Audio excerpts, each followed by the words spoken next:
Hey, friends, welcome to Through the Noise. I'm your host, Ernesto Glucksman.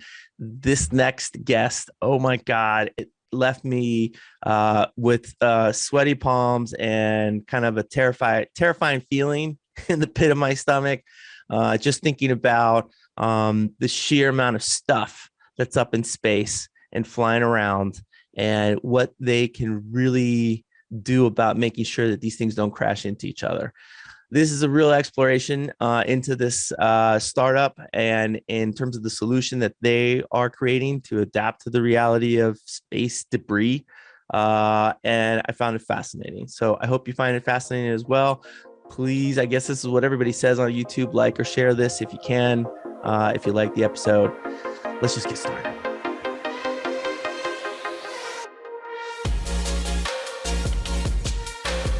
Oh man, Araz, thanks for joining me on the show. I really appreciate you taking some time, I'm sure, of your busy day. Folks, this is Araz Feyzi. You're the co-founder and chief technical officer at Kayhan Space. And I think I read a long article, a blogger, I can't remember. Damn it. When I bring this up, I always forget to make sure I have the person's name of an article that I read in the past, but he went deep dive into the growing issue of space debris. And given the latest in how reusable rocketry and how there seems to be big plans on getting more and more satellites into space, I thought for the show I'd invite you guys on because I'm really curious to know a little bit about what are we really facing, and then of course learn more about the technology that you're putting together. But Araz, before we get into it, as the chief technical officer, I looked you up on LinkedIn, and it's beautiful when I see entrepreneurial CTOs that have done several different distinct roles. You have a really interesting background. You've done several startups, and I saw that you did some work in one of my favorite worlds, in Caesars, as working in technology for the casino world. So I'm wondering, how the heck did you go from casino world doing game analytics to creating a new platform for tracking space debris? Can you give us a sense of that? Yeah, for sure. Thank you very much for having me. It's a pleasure to be here. As you might have seen from my background, I have been a part of different industries. And that's something I've enjoyed throughout my career. My background is in technology. I've been programming since I was a kid. I think I started when I was in middle school on a Commodore 64. And Oh yeah, you had one of those too. I had one of those. Yeah, I had one of those tape readers. That's where I was You without had a a tape modem. reader. I had the big floppy disk. You could Oh, take it out fancy. for one of The the 5-inch games. one. Yeah. Yeah, so you could Yeah. anyway. No, you were the fancy. No, I had tape, and we had to use a screwdriver to tune the head. But yeah, so I mean, what I've enjoyed throughout my career is to bring technology and the latest and greatest, and use technology, use automation to improve the life for different industries. And that's why that's why I've enjoyed jumping from industry to industry. I started with Caesars, and it was great. So it was and we went through recession as soon as I started with them. 2008 was when I started, and we had the recession that hit Vegas more than anywhere else. And so obviously you had a lot of turnover, and companies were very careful about how they spend money. So the automation played a huge role. So we basically, myself and my team, we managed to automate a lot of processes that were manual, and that ended up being really valuable for the industry. Fast forward a couple of years later, I joined a tech startup out of San Francisco, where we introduced the first hotel pricing algorithm, cloud-based hotel pricing algorithm that was basically autonomous. You could put it on autopilot. It would look at all the data that was available within your hotel, your competitors, and price your hotel rooms for you.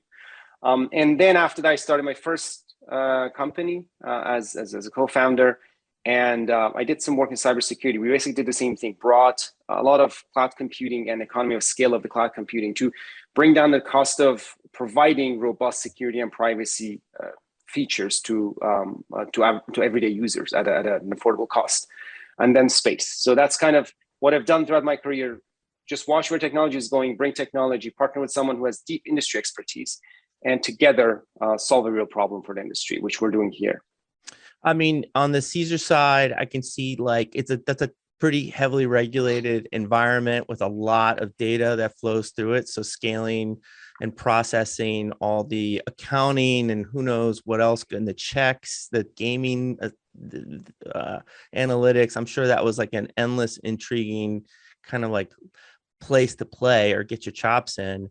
But then like you were there for a while, and then you did these jumps into these other locations. Like, did you just like age out of the like, man, I kind of tapped out on the casino world. I don't really like going into an office where everybody's game. Like, what do you like? What's the thing that sort of compelled you to the next jump that wasn't even anywhere near the prior industry you're working in? Yeah, I would say the transition from Caesars to Duetto was the natural one because it was the same industry, and I was going to I was going to do the exact same thing I did at a much higher scale and productionize it, right? So that was a more natural move, and it was kind of I've always wanted to, I guess deep inside I've had the entrepreneurial call, I guess. So it was a natural next step for me to join a startup as an early employee and feel it, right? To experience it, and from there, jumping to the second startup or the first startup that I co-founded. That was basically, I thought, it's time for me. There's an opportunity that seems real, and it looks like there's a product market fit. Let me just put my full time in it. And I partnered with a friend of mine from middle school, in fact, to do that together. So that was kind of a big jump. It was that's something that a lot of people have to think really long and hard to do that, especially with a family and 2 kids. But once you do it, once you realize that and if it feels good, which I really loved it, I don't think I can go back to what I was doing in the beginning. Yeah, I've kind of similar experiences. I've done some work for several large corporations, Vario, NTT, but it was a process of working in the ISPs before 2008.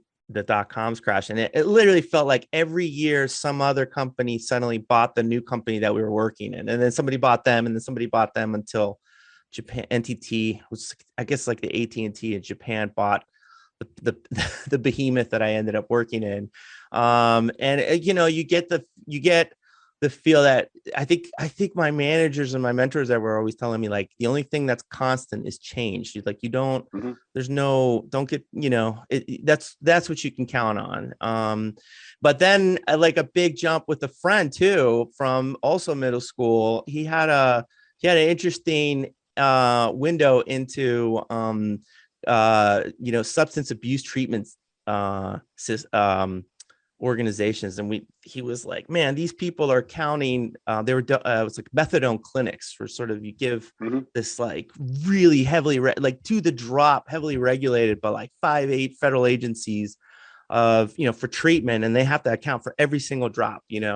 So, and he was like, they're writing them on paper ledger. Like, we need, like, this is an easy win. We just got to get a web enabled patient tracking system, and it'll do fine.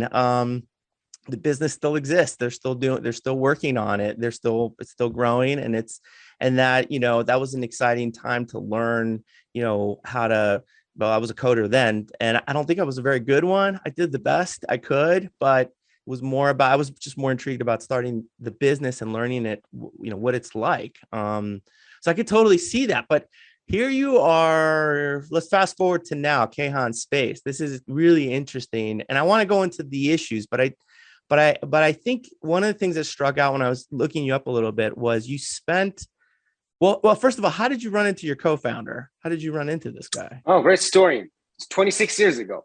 We went to high school together. Okay. Yeah, we went to high school together for 4 years. Then we went to college together for 4 years, and we were roommates during college. So I've known him for 26 years, and he's my best friend. It was actually the best man at my wedding, so you can see how close we are. And then once you've and even though we didn't really professionally work together, but going through college, I think taking the courses together, it helps you learn a lot about each other. And I think that's one of the most important things about startups. Most people don't realize that most startups fail not because of product market fit or because of financial issues, because of co-founder issues. And if you can address those with kind of starting a business with someone who you know very closely, I think that kind of addresses that issue. Which, I've known Sam for a very long time, and we were very close. Yeah, I mean, the argument that, don't do business with your friends because you might not have a business afterwards or a friendship. I mean, I kind of get that sort of, but at the same time, you need to get to know people. And if you don't like who you work with, then it's not going to work well over the long. It's not going to, get through it. But it's difficult because how do you get to know somebody?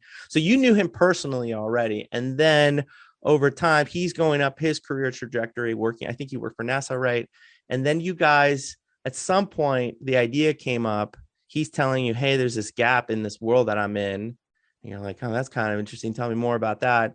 And you guys spent like 9 months or something, like deliberating or sort of like discussing what's the solution? How would we do this? Can you describe, I guess, maybe the watershed moment of when you both like had the aha, this could actually work, make the confidence is there to make a go of it? Can you talk a little bit about that? Yeah, I think you summarized it really well. We were talking; it was casual conversation, and he was telling me that, look, I've been hired for the third time to build exact same capabilities for the third group in house, and there must be a better way. I think we can productionize it, and that was kind of the start of that was the trigger that we had, that we said, let's start working on it. And we spent about 9 months building an MVP, talking to people, making sure that there isn't actually an opportunity. There's a product market fit. It was January. It was Q1 of last year, 2020. So Q1 of 2020, when we were awarded a phase one, what's called SBIR, from U.S. Air Force on the proposal that we had, and that kind of put us on the map. And also we realized that yes, there's in fact a gap that we've identified that not only commercial industry can benefit from, but also there's an opportunity to help U.S. government as well as national security as well. And then right after that, we got into Techstars Allied Space Program, and at that point we knew that this is a real opportunity. Most people don't spend the 9 months or so kind of identifying, and you may think that that's kind of waste of time, but I don't think it is. I think that it's a time well spent to make sure that, if you're going to spend a couple of years of your life on it, you want to make sure that you've done your due diligence and your research to know that, this can work. And also it was COVID time, so we had to make sure that we could work virtually and have a company, start a brand new company remotely, and which we've done. So fun fact is that out of 17 people that we have on the team, I think only like 2 or 3 of us have met each other in person. So that's why we're getting everybody together in next 2-3 weeks for us to have a actually in person get together for the first time. It's just the new way. That's the new way of working. Although we've been virtual since our inception, 20 years ago. So I don't know. It just felt like it's just another day at the job for us. But it is unusual in many industries, or for most people, right? We should dive into Kayhan Space a bit, because I thought maybe we should have started that to contextualize the whole thing. So, but just to summarize the quick one in my brain, you can tell me where I'm messing up. Is there's a few thousand satellites up in this low Earth orbit aspect, and a few of them have crashed. There's some rocket boosters that are still stuck in maybe decaying orbits. Some including our own country, have blown up satellites to sort of test, weapons that are probably to show off to the world. Don't mess with us. We can take your satellite out too, kind of thing. But each of those events causes 20,000-30,000 pieces of debris that go flying in space. And the thing that struck me the most intense about this is I had once read it was like a little piece of metal, maybe the size of a grain of rice, flying 20,000 miles per hour or whatever. It has enough velocity to, like, if it hits something, it's got the force of a grenade, basically. So we have tiny specks in space flying that if it touches something else, It's the intensity of this if you chuck the grenade at it. And so, which by the way, then adds the possibility of creating a cascading potential, right? And every year as we put in more stuff, the potential or the probability of that happening increases, right? So kind of scary prospects. I also recognize that space is a huge space, like it's just enormous. So it's not like we're getting close, right? Maybe you can step in. So that is the big misconception, right? So space is obviously, yeah, space is space, right? But when we talk about space in this context, we're talking about Earth orbit, and more precisely, if you want to talk about it, a couple hundred kilometers above Earth, and that's where most of LEO or low Earth orbit satellites are flying, and that's very high in demand, right? So ISS is there, Starlink is there, and other satellites. So it's not an unlimited resource. It's actually a finite amount of resource we have. And you have some orbits that are like highways. They are very popular. Everybody wants to get there. And even though you have a couple hundred kilometers around Earth, there are certain orbits that are very, very congested, right? So that's one thing. So it's not unlimited. Actually, there's a recent study, meaning earlier this year, came out from UT Austin. And their estimate was that 95% of what they call a carrying capacity of low Earth orbit is already taken up by space junk. Ooh. Okay. Yeah. Like the agreeable thresholds of what's safe to put up there, you're saying 90% of it has stuff in it now. Yeah. So if you launch satellites, and if you can move them, if you throw an object up there, and then it'll eventually will be hit by something. Yeah. So wow. So that's one thing. It's not unlimited. It's a very limited and finite resource that we have. That's one important aspect. Second aspect is most people don't realize how much we rely on that resource. So an average person may say, I don't care. I mean, how does it affect me? Well, so every aspect of our modern life is supported by these technologies: GPS, global transportation, supply chain, agriculture, communication, everything, right? So if you have a major disruption in orbit, our life, the way we know it, is going to be disrupted. Imagine a day without GPS. I think the estimate was 10 billion a day is the damage to U.S. economy if you lose the GPS for a day. And if it's during the high agriculture season, add 50% to that, because agriculture industry in general is very reliant. That's so yeah, scary. So that's one example. Yeah, it's not just about like you'll get lost going to your your convenience store because everybody uses their Google Maps or whatever now, right? Like everybody would be getting lost, but it's really the disruption to food supplies. That's super terrifying. Yeah. If something like that. And the third aspect is that you may say, hey, some Russia created like 1,500 pieces of new debris. Like, okay, space. There's so much space, but that's not how it works. As you mentioned, these pieces of debris stay in orbit for decades, if not hundreds of years. Because there's very little air, or a little to no air, right? So there's no drag. And if they fall into a stable orbit, they can stay there for decades. And again, you pointed out that it can actually result in a chain reaction that can render an entire orbital regime unusable for generations.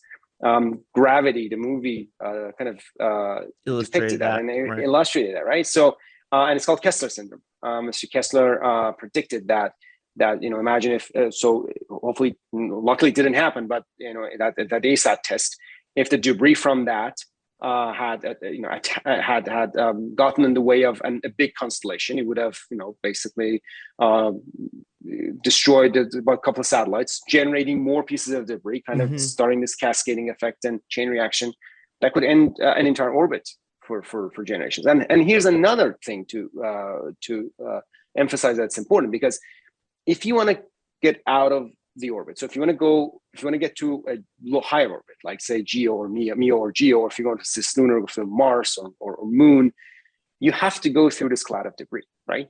Your launch vehicle has to go through it. So if you have a super congested lower Earth orbit, it affects our access to anything beyond lower Earth orbit. Your windows of opportunity for launch can start to suddenly dwindle over time. Yes, right? They have done. It has happened in the past couple of years very significantly. Former deputy of NASA was saying how back in the day, meaning like 10 years ago, when they looked at a 2-hour window, there were a few spots in there that it couldn't launch. So you basically, before you launch, you have to screen it to make sure that you're not going to hit anything along the way. Neither the first stage, second stage, all the payloads, all the debris that comes off of it, plus the deorbiting. Now, when they run a similar screening for a 2-hour window, there are a few places within that 2-hour window that they can, in fact, launch. So it has changed quite dramatically, and we're not even anywhere close to what getting to full capacity, or not at full capacity, to the congestion that we are going to get in the next 10 years. To put it in perspective, since the dawn of space age, I think we have launched somewhere around 11,000 satellites total, right? A couple of thousand of them are still operational. The rest are defunct, right. Or deorbited already. Now, in the next decade alone, we are planning on launching 60 to 100,000 satellites. Yeah, Starlink. Starlink, OneWeb, and the list goes on. The Chinese government mega constellation. Well, you don't put a satellite up there forever. It has a shelf life. It lasts for a certain amount of time, and then it's got to get decommissioned some way. Man. Yeah, and then if you decommission, usually today the way you do it is that if you're in a high altitude orbit like GeoBelt, you raise your satellite before it dies into a graveyard orbit. So you have these graveyard orbits where a lot of satellites are just floating, and they will be there basically forever if you don't go pick them up. If you're in a low Earth orbit, different story, because there's a little bit of drag, there's a little bit of air. So you'll eventually slow down and you'll deorbit, but the problem is that that's uncontrolled. So if you are deorbiting through, if you're in a higher altitude and deorbiting through 10 mega constellations and you're passing ISS and other, crewed missions, that's an uncontrolled descent that poses threat. And also, if it's big enough, if it goes through the atmosphere, it can actually cause harm on Earth. So yeah, there are a lot of problems with orbital debris, defunct satellites, if they're not handled properly. I mean, it doesn't sound like we actually have we don't have a garbage collecting process, really. Not today. Well, right. There are companies that have demonstrated the capabilities, right? So that they can go and grab an object in orbit, and that has happened so far. I don't think we've had a demo mission to actually bring them down. So what you do is you slow them down for them to deorbit in a more controlled trajectory. But there are steps prior to that, right? So even though we don't have that collection of orbital debris yet operational today, what we can do today is to stop making more debris. Or there are multiple things you can do. Don't do ASAT tests. That's number one, right? That would be great. Don't intentionally create more. Right. Let's just stop that. Let's just stop that. And there's no reason to. We believe you have the capabilities. No, you don't have to prove it. Just say you do, and fine. We'll pay you more attention. Fine. We'll pay more attention. Yeah. We'll send more diplomats. This is so stupid. I don't know, but anyway. Yeah, that's one. And the second one is that once build deorbiting capabilities into the satellites that go up. So if you're launching, this is now, at least with a lot of these commercial launch, SpaceX does this really well. So you launch it, your second stage deorbits after the launch of the satellite, so it doesn't turn into a giant piece of debris. And these are uncontrolled, right? So if we have a ton of them up there. So you have second stages, third stages up there that are really heavy in terms of mass, and they're uncontrolled. So if you have two of these colliding, there's nothing you can do today. And they're going to generate tens of thousands of pieces of debris. We just had a close call, a few months ago, that a rocket body was about to hit some defunct satellite, and the total, I think it was a couple of tons of material. That's a lot of mass. And also, if you have a satellite that's in low Earth orbit, make sure that you deorbit them when they're getting close to end of life. So these are some of the things you can do starting today.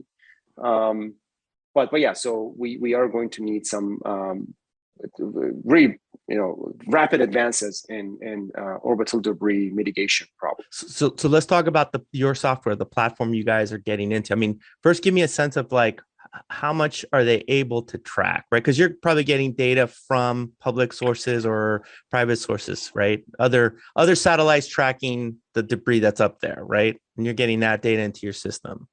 Yeah. So we get data from, most of the tracking happens from the ground. So we have ground stations. So we have radars, ground station, telescopes, sensors around the globe, in collaboration with some on-orbit satellites. But they're not really tracking. They're usually for like calculating atmospheric measuring atmospheric different factors to enhance the precision of the trackability. But you have private companies, and also U.S. government is running one of the largest tracking network called SSN, Space Surveillance Network, which was originally built to detect ballistic missiles back in, I think, 60s, 70s, and then after that, as byproduct of that, they were able to track objects in orbit. So they continue to do that. So since they have the technology, they have has fell on their lap. So they're providing that tracking information to satellite operators today.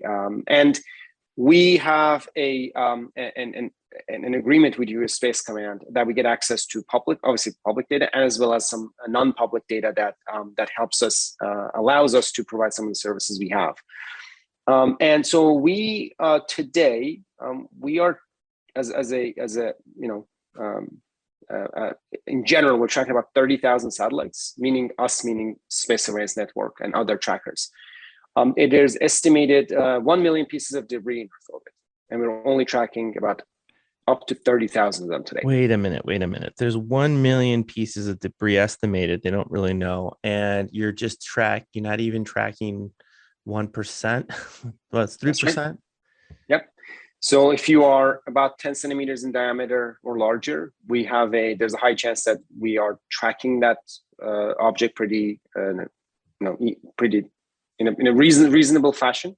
This is the biggest. If it's smaller, smaller than that. And then it's smaller, it's harder. You may be able to see it, but keeping custody of that object or tracking is a different story. Like that's that thing. You would just sort of see like, okay, there's some stuff there, but we don't know what direction it's going. But when you have a bunch of objects that are going in that direction, you need to be able to, next time or through other sensors, to identify that, oh, this particular one is the same one I saw there. So let me build an orbit for that. It is very difficult. Especially if, so it's a very difficult. So seeing is not the same as tracking. So we're tracking about 30,000 of them. Okay, you're tracking 30,000, but you may be seeing more. But at the end of the day, it's still 1 million pieces out there that you don't, right? Yep. Oh my God. Do you get the tracking? Do you get tracking data on the 30,000 pieces, so you know the direction and velocity and all of that? That's okay. Yep. All right. So then, so that's public information. Or semi-public, right? There's probably it's all public information. Okay. So your system, where's the gap in this marketplace that you're building the system to fit into? Okay. So if you're a satellite operator today, and if you're flying in low Earth orbit, you get something called conjunction. So conjunction is when you're going to be close to another object that's, is a concern, right? Okay. And let's take a step back. Okay. When we talk about tracking these objects, we don't know exactly where they are. We know they are inside this cloud of probability. So we know it's somewhere in this bubble. And it's called the uncertainty. I'll call it uncertainty bubble here. It's like it's in this little area of space going roughly this direction. We don't exactly know where in that, but we know it's there. Exactly. Like it's somewhere within this bubble. It's not actually a bubble. It's elongated. It's somewhere in here. Okay. And then it's.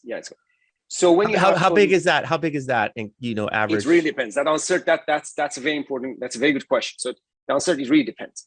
On well-tracked objects, it can be very small. I mean, in certain cases, especially if you have GPS on board and if you're getting that data and processing it well, you can get down to sub-meter accuracy. But on objects that are only tracked from the ground and for whatever reason, whether it's orbit, whether it's the size or the shape or what have you, clouds, you can have not radar, maybe all the other stuff. Let's say. Okay. It can be tens of kilometers. Wow. So we can say it's a bubble size of, it's a diameter of 10 kilometers, somewhere in there. Not bubble, but like, yeah. So uncertainty can be very large for certain objects. And when you have two of those overlapping, you're like, okay, there is I can calculate probability of collision here. But these are all probabilistic events. So you always, when you talk about these events, you talk about two things. Center of this, basically the distance, the missed distance, the closest that they'll come to each other, and what is the probability that they will actually collide. So that is a very important concept, because again, these are all probabilistic events. Then, oh my God. So you got to automate this somehow, because you can't sit there calculating all the each radar from the network. Okay, is it from this array of networks? Is there a general database point for enough of it to go, okay, this is this piece debris number, whatever, and it has this elongated probabilistic? Did they give you that, or do you have to collect it from the different sources, then do your telemetry to deal with it? A little bit of both, right? So you find the best data. I'm getting a heart attack just thinking about all the work you have to do. Yeah, sometimes you may have really good read on. Okay, so when you have two objects, one is the object that belongs to you, let's say my satellite, plus another object. It's primary, secondary. That's the language. Okay. So usually, if secondary is a defunct satellite or a piece of debris, the only way to track it is through radars, right? Ground radars, telescopes. So and usually uncertainty for those is quite large, because it's you're doing it from the ground. Gotta be careful with it. We don't know exactly. Yeah. So you might U.S. Space Command may tell you, hey, there's an upcoming conjunction. We think the probability of collision is this much, and they use their tracking data from ground to calculate that.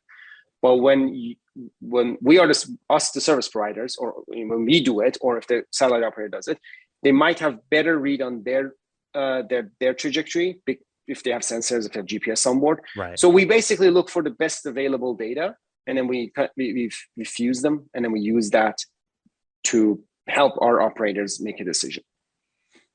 How often are these conjunctions more than just one set of conjunctions crossing the path of a satellite that's moving? Like how often? Or is it just like one piece of debris of the 330,000? Mm-hmm. You're like, I think that might get close enough to raise an alarm to think about, to focus in on this, if we have to move the satellite a little or this, right? Yeah, the answer is it depends. I'll give you something that I think this number is publicly discussed. Okay. OneWeb, which is, I think they're like 20-30%. I mean, they're still launching. They're early days. With the constellation they have today, I think they are receiving about 1,000 of those conjunction events a day. Oh my God. Yeah. Because for every satellite operator, if your satellite suddenly blows up because you weren't paying attention to the conjunction potential data, then there's going to be a big investigation, and you're going to catch the news, and your company's going to be attached to you did, even though you could say it wasn't our debris that hit it, or we didn't, or whatever. It's just the potential there seems a catastrophic risk to any business's reputation. Yeah, and let me make it worse. It is good to know that in a very decent percentage, a very significant percentage of these satellites up there are not maneuverable. So they do not have they don't have thrusters. Basically. There's nothing. So you have to have thrusters, right, in order to be able to move. We can move. You can do slight maneuvers with what's called differential drag.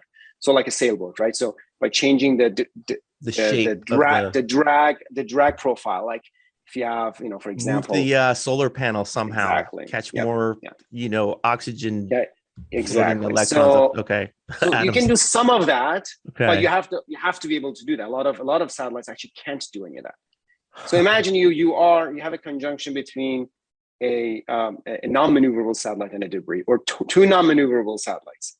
Literally, there's nothing you can do, and it might just happen. So that's the kind of the size of the problem and severity of the problem that we're in.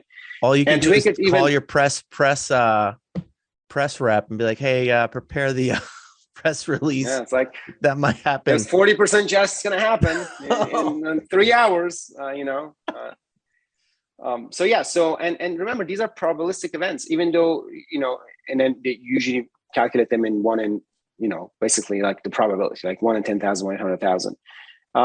And even if you are going against 1 in 10 million odds, all right, there's still 1 in 10 million that it might happen. So it is very customary that right after probability. Yeah, it's non-zero probability.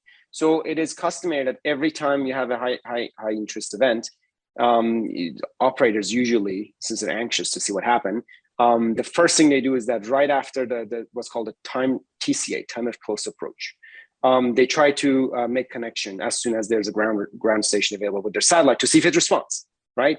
So and it's very, that those are some of the messages that we get. Oh, guess what? We got a response, so we're good, but we didn't explode. It's still there. It's still there, right? God. Yeah. So wow. It's a big mess, and and we have to make sure it doesn't get worse, right? So today you can still launch a satellite without propulsion. It's allowed, which I don't know why it should be, right? So that's one thing to change. If you can't perform a maneuver, you shouldn't be.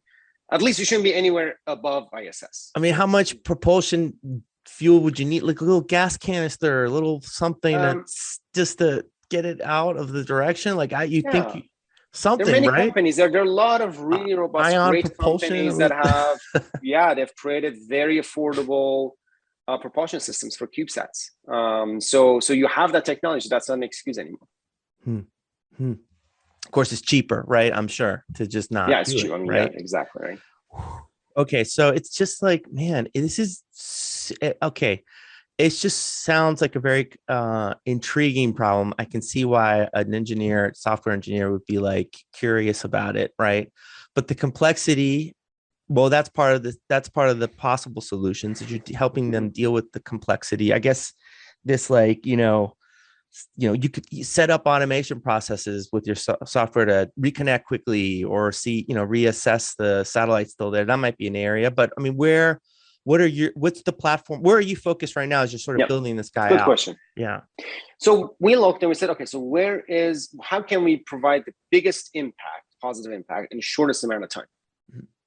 And we identified collision avoidance maneuvers as the first low-hanging fruit, like we call it. The problem is that it is a very complicated and manual process today. If you haven't built a ton of automation, if you don't have people like my co-founder on your team, who are by the way very difficult to find. Like, you don't go to school to learn collision avoidance conjunction assessment. It's a very kind of niche area of expertise.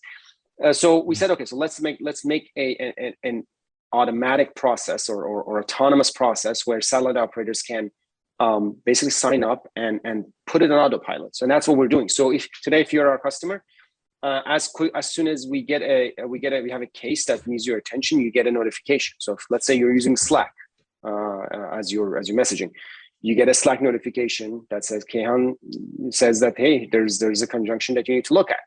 And then, by the way, we've done our analysis. Here's some high level. Click on this link, go to our platform, and then we provide you with a full analysis of the event. And we let you make a decision really quickly. If there is a need for you to perform a maneuver, we've automatically generated what we call a trade space of maneuvers. So we provide you with a handful of options that, hey, these are some of the maneuvers that you can perform. And those maneuvers are designed with physics space and operational constraints of the operator. So say your satellites, right. we know what your satellite's maneuverability is, capabilities are, what direction you can point at, what hours of operations you have. During certain hours, you may not have an operator, on call, or what your ground coverage. So we have all this information. We get it. We get it from you, and then we automatically produce maneuver plans that are feasible for your operation. And the maneuver plans, I mean, are like, is it common for, I guess, like your co-founders that have been in that role to, like, are they like literally calculating on a spreadsheet math? They're like, okay, should we move this? Would it reduce the probability of something happening if we just like hit the little ion booster a couple of seconds? Yeah, usually you have tools. Tools that you use to kind of script or code or simulate But these are like writing a piece of code, a script to to do the analysis for that one particular event. Right. You kind of want this baked into the system that's monitoring. So it's like, here's 3 options. You can go here, you go here, you go here, and it calculates this reduction of a disaster happening, right? Yeah. And usually it's a heuristic method, right? So usually when it's done historically is that somebody comes up with some maneuver and then it pitches it to the team, and team goes, no, like we can't do it because it's okay. Let me go back to and then do another one. Oh, by the way, like this is not. It may not be the optimal. It may be a suboptimal that only. So it's a multifaceted problem. So it's a multifaceted problem, and right, if you just in space and they're moving, and it depends on where you think you want to. And then you have operations, right? So if you're an Earth imaging satellite, when you perform a maneuver, you got to put on safe mode. That's lost revenue. So there are all these, non-physics based also constraints and considerations that you have to have in mind. Oh man, that could be really good. So you're tagging, you're creating the object right. You're creating the object that has all the possible variabilities. Perhaps in the future could be down to your costs. Like how much would it cost to reduce this and this? This option, this option, and then get the team or your guys in this role to just focus in on like the 2 most attractive ones. Let them check the math, check the system, versus wasting a lot of time trying to go down a bunch of rabbit holes. That's part of this. Wow. Not only that, and then imagine this. So first of all, with the algorithms that we're designing, we've designed and also continue to improve. You can change what you want to optimize for. I want to reduce the fuel usage. I want to reduce the standby safe mode time. So you can basically or I want to reduce the risk, right? So you can have different objectives set for your maneuver planning, and also a lot of times nowadays it's happening more often. I mean, even within the last year and a half that we've been working with our customers, we've seen huge change in the amount of time you have before the event. You learn about the event. Usually in the back in the day, it used to be like 5 to 7 days. You would hear about it. Like you would get the first 5 to 7 days to make ahead of time. Yeah. But just in the past month, I think I can just think of a handful of events for our customers that were same day. Same day. 17 hours from now, there is a high interest event and it's 7 p.m. Good luck. So yeah, so the point is that, and then again, remember, we have total launched 11,000 satellites so far. And then we're planning on launching almost 100,000 in the next decade. So imagine how things are going to change drastically. You think of this, so you're getting more and more of these sort of same day potential events with the current constellation of junk and other satellites. You're going to quadruple that, 4x it in just a few years.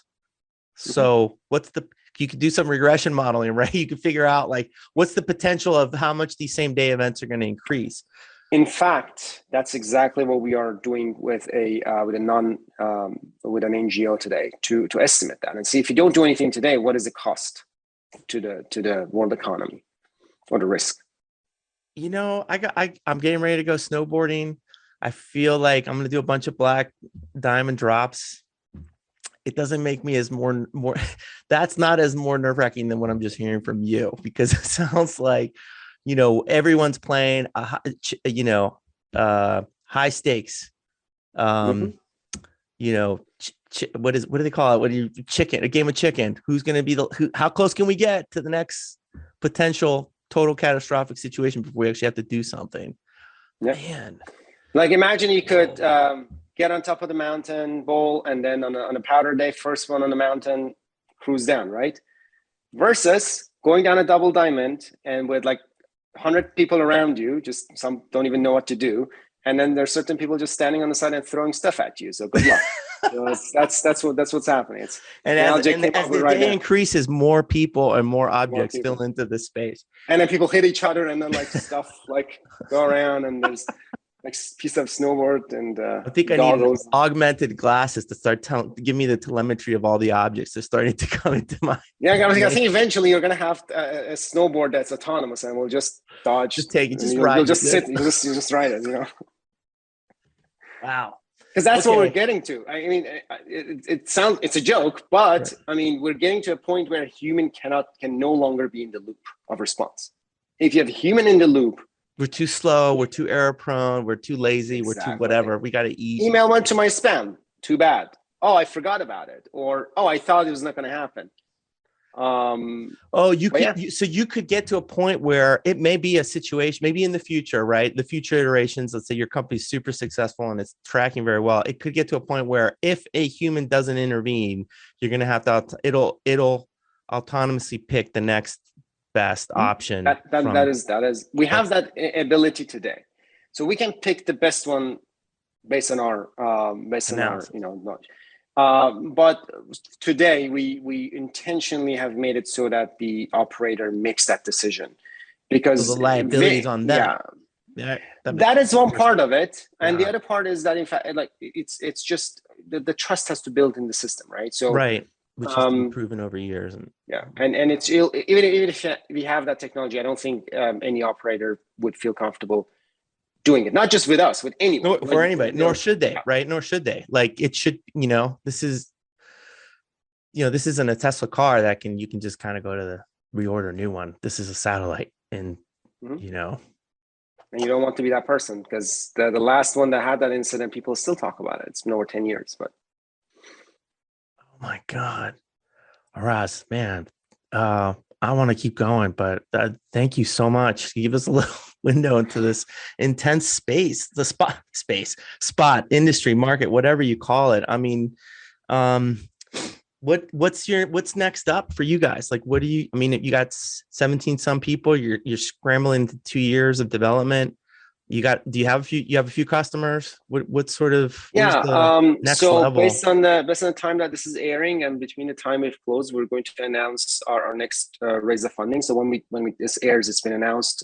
So I'll talk about it, assuming that it's already public knowledge. But we just closed a round of funding, and we've doubled the size of our engineering team. We are announcing what's called a coordinated autonomous satellite collision avoidance, and what that means is, let me actually tell you another scenario, which is pretty bad. So if we have two operators, two operational satellites, one from country A, one from country B, and let's say these operators don't know each other, or this policy that one of them doesn't ever respond. Who moves? So who moves? And if you both move in the same direction, what happens? You actually increase the probability of collision. So you could actually cause an accident because you're both going to the right, or the direct into the direction you think the other one's not going to be in. Oh shit! So you need a system, which we're building. We've just announced it, or when this airs, we just announced it, where you can lock the spot ahead. Like I'm planning that maneuver, so I'm locking who wins. They were the first one to submit the lock or whatever. It's machine to machine level, in a machine high level, in a machine to machine level, without human in the loop. It coordinates the maneuver when it happens, because that's a must. Like in the next couple of years, we're going to have events that we'll learn about them like within hours, if not less. And we have to make a decision. And you just can't have people in different time zones picking up the phone, calling each other, emailing each other, trying to find a phone number for the operator. And you have all these operators that are popping up, small companies. So you need a system, an autonomous system to coordinate these. So that's what we're doing. This is amazing. Like just think of like some of the guests that I've had on the show. They've brought in a variety of different organizations and companies that maybe 5 years ago nobody would even take their call. Obviously now with climate change pressures being solidified, it's real and it's happening. They're adapting, and now suddenly they're in the choose your seat of like, okay, who do we really want to work with? Who should I be talking to? I mean, we're not talking about climate in the location you guys are sort of operating, the customer base you're operating in, but it's the same pressure. You have a kind of an onslaught of stormier weathers ahead that everybody's going to have to contend with. So the race is to figure out what's the fastest, quickest, most reliable way, right, to manage these changes. It's adapting. You need software that can adapt to the changing circumstances, man. Yeah, technology is great. Technology can help. But technology alone is not going to be able to solve this unless we have international agreements and rules of the road in place. Things can get out of hand very quickly. So a couple of things you touched on: you have to have a thruster. There's no reason for you not to talk to another satellite operator from another country. This is, it's like, because that's a real thing. So certain that's a real thing too.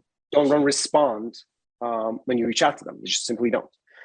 So these things need to change. So I guess, everyday, non-space people, one of the things that they can do is make sure that when you come, make sure that they bring it up with folks who are involved in policy, right? So we need policy. We need policy quickly. We need rules of the road.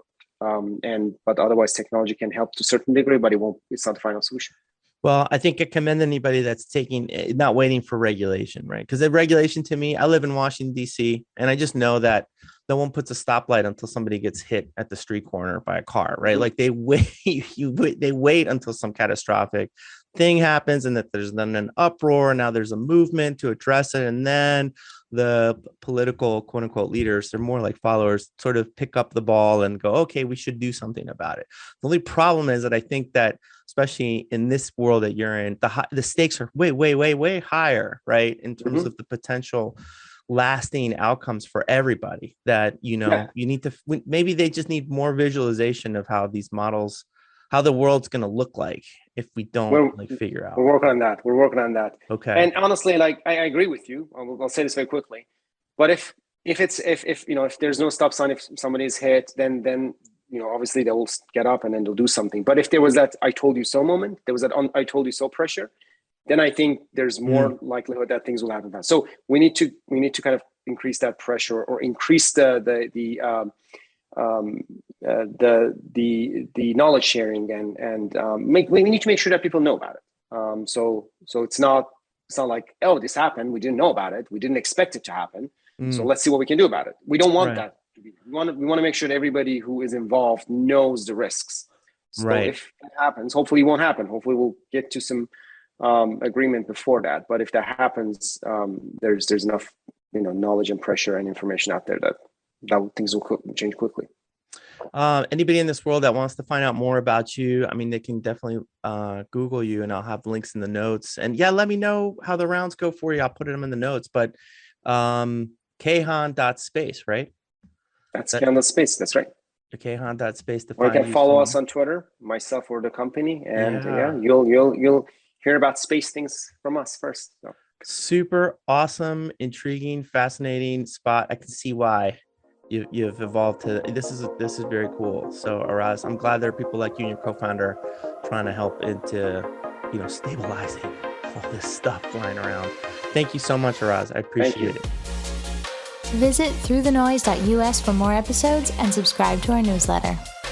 This show is produced by Through the Noise Consulting, uniting external communications and internal IT functions to ensure data and privacy are protected while creating innovative communications platforms. Want to start your own podcast? We can help. Visit getthroughthenoise.com to learn more.